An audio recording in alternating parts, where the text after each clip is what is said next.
Tentunya kita masih banyak yang bertanya-tanya, apa bedanya rezeki dengan dunia? Walaupun sering saya sampaikan, tidak apa-apa saya refresh kembali untuk saya dan kita semuanya. Supaya kita mulai bisa membedakan, kita ini mencari rezeki ataukah mencari dunia. Maka kita harus paham, bedakan antara dunia dengan rezeki.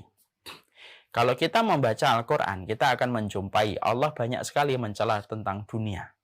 Ketika dunia dijadikan tujuan, ketika dunia dijadikan menjadi sebuah obsesi terbesar kehidupan manusia. Dan salah satu penyesalan manusia yang menyebabkan manusia itu dijebloskan ke dalam neraka dan menjadi tawanan neraka, ya karena kesombongan pada dunia yang mereka peroleh dan pada aktivitas yang mereka lakukan hanya untuk mendapatkan dunia yang sejatinya dunia itu pasti mereka tinggalkan dan menuju kepada kehidupan di akhirat dan tidak ada yang tertinggal. Itu dunia. Sekaya apapun manusia, kalau hanya dunia, maka ketika mati hanya menjadi sebuah mimpi. Ketika dia bangun di alam barzah, dari semua pencapaian dunia yang mereka pernah peroleh dan mereka pernah dapatkan, dari tepuk tangan manusia ketika memuji dia bisa mendapatkan dunia dengan digit yang tidak terbatas, maka ketika seseorang itu mati, maka sesungguhnya dia sebagaimana orang yang terbangun dari mimpi. Dia ingat dunianya yang banyak ketika di dunia, tapi ketika di alam barzah, ketika tanah ada sisi kanan, sisi kiri, tanah di atas, maka tidak ada satupun dunia yang dia peroleh sepanjang hidupnya yang tertinggal di tangannya. Kayak kita, kata Umar bin Khattab, beliau mengatakan sebagaimana kita. Kalau kita mimpi yang indah, maka ketika mimpi, keindahan mimpi itu hanya bertahan ketika tidur. Dan ketika terbangun, mungkin anak kita membangunkan, atau mungkin karena sesuatu yang mengagetkan sampai kita terbangun, semua keindahan yang kita lihat di dalam mimpi menjadi selesai, seiring dengan terbangunnya kita dari tidur yang panjang ketika kita bermimpi. Itulah kata Umar bin Khattab. Dunia itu memang sebagaimana mimpi ketika orang mendapatkannya dan menjadi tujuan dalam hidupnya. Dunia itu dalam sisi yang lainnya tentunya berbeda dengan rezeki. Ketika dunia dicela oleh Allah, Allah tidak pernah mencela rezeki. Perhatikan, Allah tidak pernah mencela rezeki. Kalau antum sering bertilawah kepada Al-Quran, maka antum pasti akan menjumpai bahwasanya kata rezeki itu selalu disebut pada makna-makna yang positif. Selalu disebut dengan makna yang positif. Ketika Allah menyampaikan wafis sama iriskukum wama tu'adun, di langit itu ada rezeki yang dijanjikan kepada kalian. Artinya adalah di langit itu ada hujan yang akan membawa rezeki. Allah juga menyampaikan bahwasanya di dalam surat At-Tolak, orang yang memasuki surga itu merupakan rezeki yang terbaik. Dan Allah menyebutkan rezeki di dalam Al-Quran itu dalam bentuk makna yang positif. Disitulah kita mendapati bahwasanya dunia konotasinya adalah negatif. Tetapi rezeki konotasinya adalah sesuatu yang positif.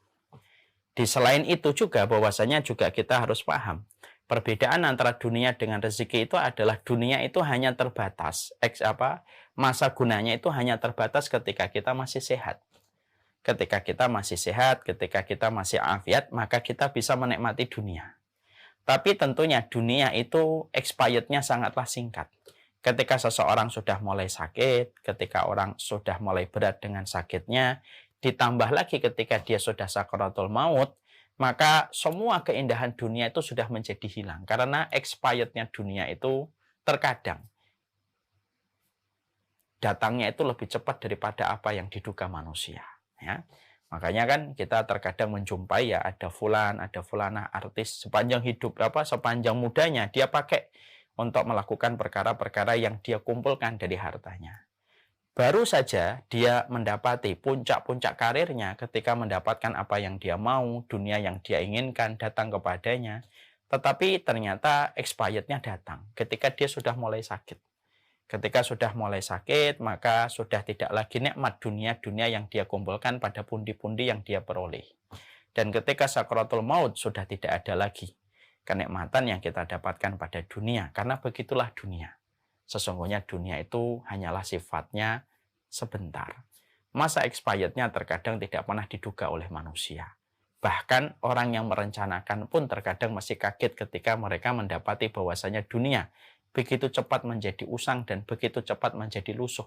Seiring ketika kita mendapatkan sakit dan ketika mendapatkan sakaratul maut. Ya. Di sisi yang lainnya, kemudian kita mendapati beda dengan rezeki. Sesungguhnya rezeki itu berbeda dengan dunia. Expirednya rezeki itu sesungguhnya, expirednya rezeki itu tidak hanya terbatas pada waktu di dunia, tapi terus akan berlangsung dalam kehidupan seseorang, hingga manusia di dalam kehidupan di akhirat, sehingga ketika manusia di dalam kuburnya, sampai manusia itu di dalam kehidupan akhiratnya, maka rezeki itu tetap dalam kondisi memberikan kebaikan dan memberikan manfaat dalam kehidupan kita. Itulah yang dinamakan rezeki. Makanya kita bisa mengambil contoh ya. Anak kita kalau cantik, tampan, hanya cantik dan tampan, itu dunia. Karena kita membanggakan anak kita. Oh, anak saya tampan, anak saya cantik. Itu hanya urusan dunia. Ketika kita sudah mulai sakit-sakitan, maka sudah tidak ada lagi apa yang kita banggakan dari kecantikan anak kita dan ketampanan anak kita. Tapi beda kalau anak kita solih dan solihah. Anak kita solih dan solihah itu bukan dunia tapi rezeki. Karena ketika kita tua, ketika kita sudah mulai berumur, sudah mulai sakit-sakitan, sampai ketika nanti kita meninggal dunia, anak kita solih, anak kita taat kepada Allah, imannya benar kepada Rasulullah, maka walaupun kita sudah ada di dalam kubur, maka sesungguhnya terus memberikan manfaat kepada kita. Karena itulah yang dimaksudkan dengan rezeki. Urusan lapangan barzah kita, salah satunya karena banyaknya rezeki yang kita peroleh dari anak-anak yang solih, istri yang solihah, dari ilmu yang bermanfaat, dari kecintaan orang solih kepada kita, itu semuanya rezeki. Dan tentunya masih mengalir pada kehidupan kita ketika kita sudah dalam kehidupan di alam barzah.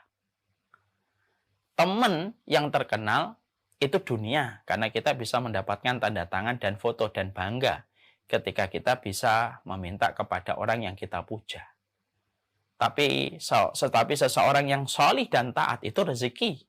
Karena sesungguhnya orang yang solih dan orang yang taat kepada Allah ketika kita kenal, mereka mengenal kita, maka terus akan memberi manfaat untuk kehidupan kita. Walaupun mungkin dia tidak terkenal, walaupun mungkin dia tidak keren dalam kacamata kebanyakan orang.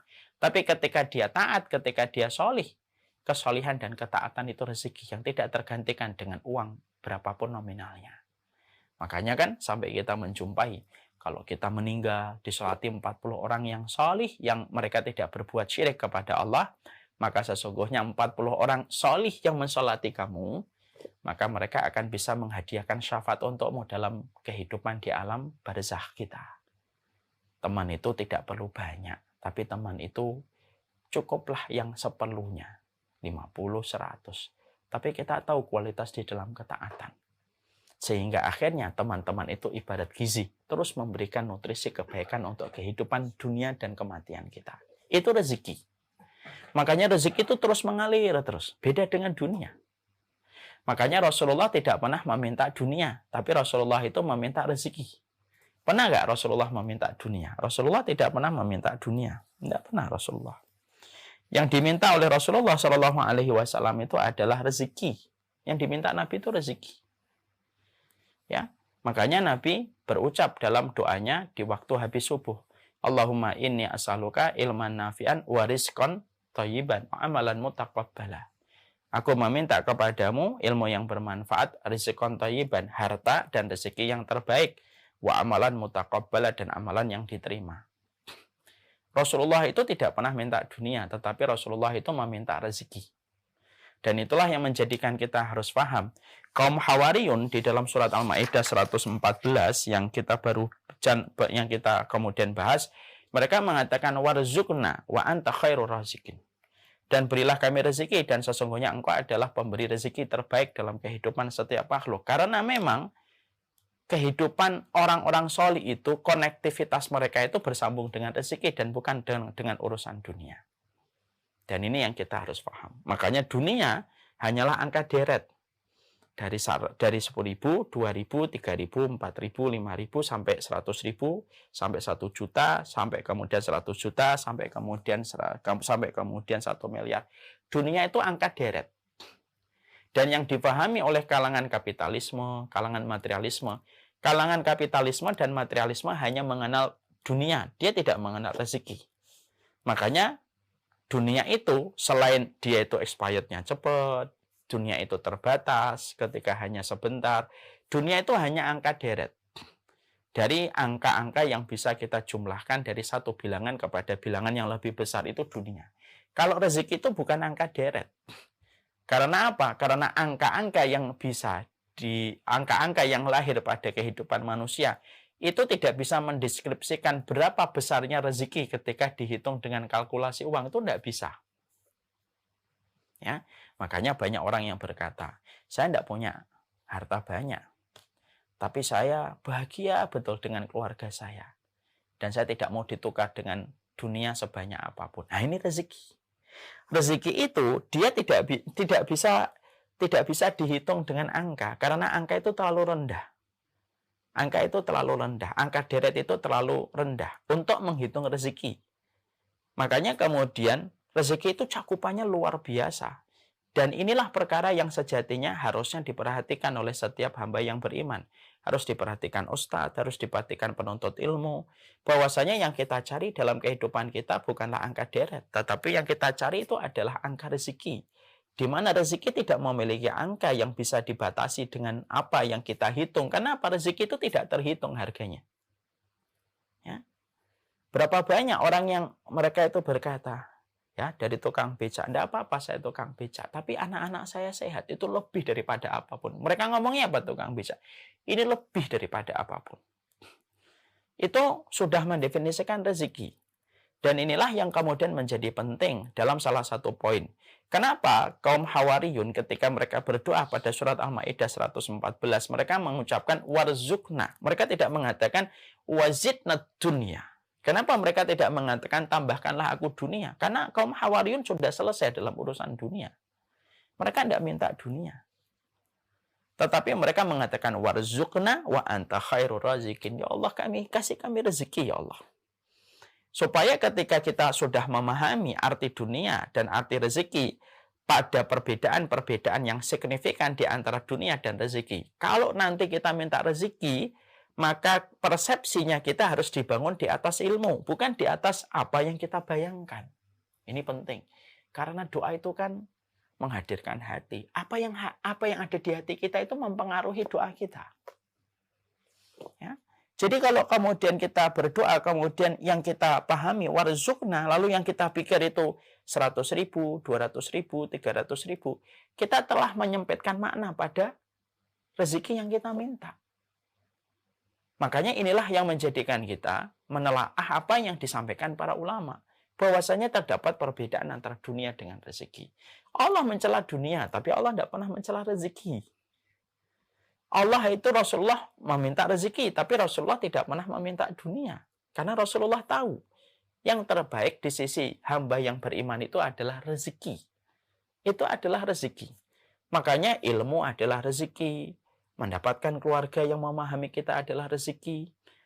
Memahami bahwasanya dosa yang pernah kita lakukan membuat kita menyesal dan meneteskan air mata, itu juga rezeki. Semuanya yang semua perkara yang menjadikan kita akhirnya mengambil sebuah kebaikan, itulah yang dinamakan dengan rezeki. Supaya kehidupan kita hari ini, pola pikirnya itu harus pola pikir yang benar. Pola pikirnya itu pola pikir robbani. Pola pikir robbani itu pola pikir bahwasanya tidak ada apapun yang dia ucapkan kecuali apapun yang dia sampaikan harus kembali kepada pola pikir robbani dan bukan pola pikir kapitalisme, materialisme, dan lain sebagainya. Itu yang kita harus mengerti. Manakah yang memuaskan dan membahagiakan? Yang membahagiakan rezeki. Yang membahagiakan rezeki. Kalau dunia, maka sesungguhnya dunia itu hanya memberikan kepada kita kepuasan. Dunia itu memberikan kita kepuasan, tapi tidak pernah memberikan kepada kita arti kebahagiaan. Memang dunia begitu. Beda dengan rezeki. Rezeki itu pasti memberikan kebahagiaan. Ya. Kalaulah rezeki itu tidak memberikan kebahagiaan, pastilah para nabi dan para rasul tidak meminta rezeki kepada Allah. Tapi para nabi menyadari rezeki itu merupakan bagian dari kelapangan hidup. Makanya minta rezeki. Ya. Jadi permintaan mereka adalah permintaan rezeki yang mereka hajatkan kepada Allah Subhanahu wa taala. Dan itulah yang menjadikan kita dari penjelasan poin yang pertama, kita akhirnya paham kenapa kaum Hawariyun menutup doa mereka, permintaan mereka pada surat Al-Maidah 114 ketika mereka mengatakan warzuqna wa anta khairur raziqin, berilah kami rezeki dan sesungguhnya engkau adalah pemberi rezeki, untuk menjelaskan perbedaan antara dunia dengan rezeki. Ini kita harus mengerti.